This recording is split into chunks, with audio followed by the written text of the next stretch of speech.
Shalom, shalom. Hoje a gente vai falar especialmente de um tópico que todo mundo aprende na escola, que é a Segunda Grande Guerra, a Segunda Guerra Mundial. Vamos começar.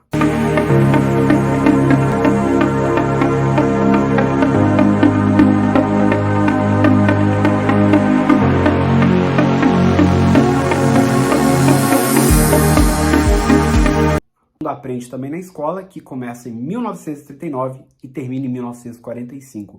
Hoje a gente vai falar sobre os 80 anos do fim da Segunda Guerra Mundial. Bom, é claro que a guerra não acontece por causa de nada, ela teve vários motivos e várias causas, e a gente vai falar um pouquinho sobre elas.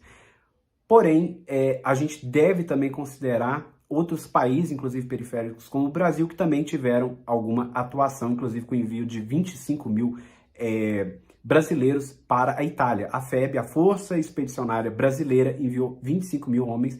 Foi o maior envio de tropas lá em 1944, desde 2017, a MINUSTAH, que aconteceu no Haiti. Entender por que o Brasil enviaria tropas para uma guerra que ele nem faz parte.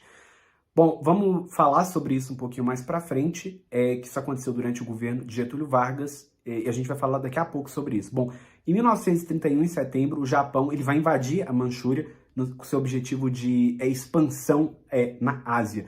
Em 35, a Itália vai invadir justamente a Etiópia, a Itália que vai fazer parte do eixo, junto com Alemanha e Japão. A Itália, ela invade a Etiópia. A Etiópia era um dos únicos países africanos que ainda não tinha sido tornado colônia, e vai acontecer justamente em 1935. Então essa data é muito importante também. Em 1936, justamente no mês de outubro, o eixo Roma-Berlim ele vai se concretizar com uma aliança político-militar entre a Itália e a Alemanha, já de Hitler. Hitler havia sido eleito em 1933. Bom, em 1936, em novembro do mesmo ano, o pacto anti-Comintern ele vai ser formalizado entre Alemanha e Japão, que se unem contra o comunismo. Da própria etimologia, né, gente, da palavra anti-Comintern, a palavra Comintern, ela, na verdade, é uma abreviação do Partido da Internacional Socialista Comunista. Comin vem de comunismo, então é bem claro, e intern vem de Internacional Comunista. No próximo ano, no mês de novembro de 1937, a Itália de Benito Mussolini vai aderir ao Pacto Anticomintern, o Pacto Anticomunista. Lembre-se que a Itália era fascista. Inclusive o nazismo, desculpe, é um tipo de fascismo. Então a gente tem que entender um pouco dessas nuances. O Hitler começou no Partido Socialista, mas depois ele foi expulso e ele decidiu criar sua própria ideologia, a ideologia nazista, que a gente vai entender e que a gente já falou no canal várias vezes também. Entre 38 e 39, a Alemanha vai anexar a Áustria e parte da Tchecoslováquia também. Já em 39, em maio, a gente vai ter o Pacto de Aço, justamente entre Alemanha e Itália, formalizando uma aliança militar. Além disso, em setembro do mesmo ano, ocorre o início da guerra, a Alemanha invade justamente a Polônia e a gente vai ter a formação do corredor polonês. A gente tem que se lembrar que um mês antes, no mês de agosto, ocorreu uma espécie de pacto entre a União Soviética de Stalin e a Alemanha de Hitler, o pacto Ribbentrop-Molotov, em homenagem aos chanceleres de ambas as nações. Bom, quando a gente fala no ano de 1940, um pouquinho antes da entrada dos Estados Unidos, a gente tem uma Itália que entra na guerra ao lado justamente da Alemanha, e no mês de setembro, isso ocorreu em junho, mas no mês de setembro vai haver uma assinatura de um pacto entre Alemanha, Itália e Japão, formando oficialmente o eixo, um dos blocos da guerra. Acompanhe o vídeo que eu vou passar mostrando Hitler e também a autoridade japonesa nesse evento.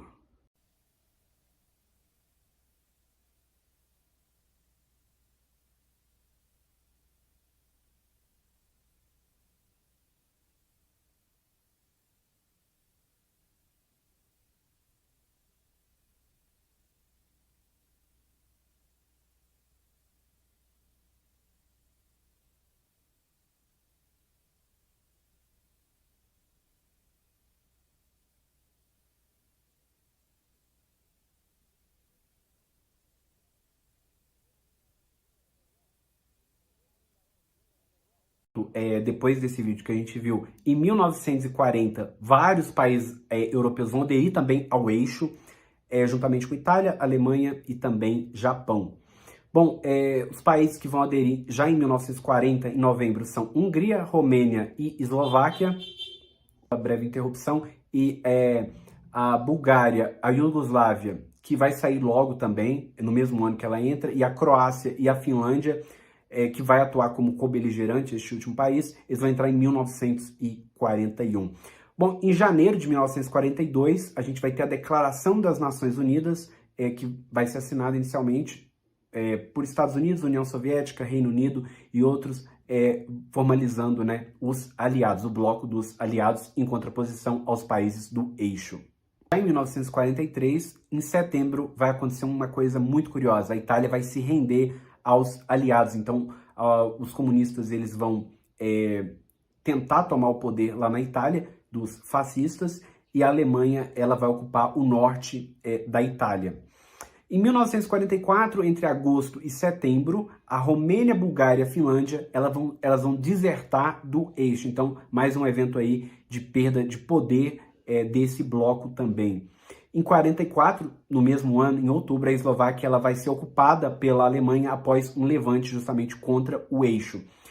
E a gente vai falar agora sobre os últimos acontecimentos e acordos que vão ensejar a Conferência de São Francisco em 1945. É necessário também relembrar que já no dia 6 de junho de 1944, devido à Operação Overlord, conhecida também como Dia D, a França ela é recuperada pelos aliados. Vou falar um pouquinho por que o Brasil, afinal, entra num conflito tão grande, de grandes proporções. Inicialmente, Pearl Harbor é atacada justamente por forças japonesas. Não sabe, Pearl Harbor justamente é um local, é uma base naval em Honolulu, que fica no território americano do Havaí. Esse ataque aconteceu de manhã em dezembro de 1941. O Brasil ele vai declarar guerra à Alemanha juntamente com os Estados Unidos. O comércio entre Brasil e Alemanha vai começar a decair de forma rápida e o comércio com os Estados Unidos vai aumentar justamente de forma muito mais rápida do que estava acontecendo até então. Em 1942, justamente com o afundamento de navios mercantes do Brasil, o Brasil também se junta a esse grupo de países contra os países do eixo.